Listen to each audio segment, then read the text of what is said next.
Welcome to Not Milk Never Milk. Subscribe if you're lactose intolerant. You start by verifying that the process labeled TM is the one you intend to stop. Use PSF or PID-OFF to get its PID. Once done, back up any config files and capture logs so you can restore state if needed. Make sure to escalate privileges now with sudo or su because the stop commands require it. You do this to avoid accidental data loss and to ensure you can restart cleanly. These preparations prevent surprises during shutdown. You should first request a graceful shutdown so TM can close resources. Run systemctl stop TM. Service or kill term PID. Then wait a sensible interval, 10 to 30 seconds, and verify the process exit with PS and systemctl status. Check journoctl for shutdown messages.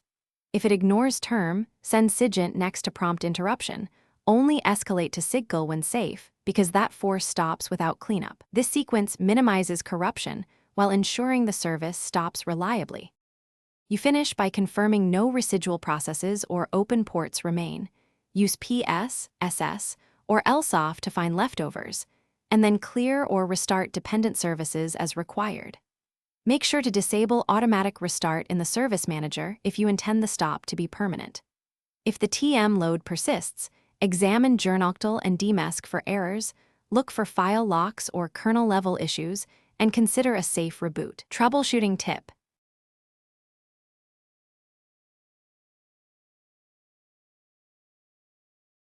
Thanks for watching. If this was helpful, leave a like and consider subscribing. See you next time.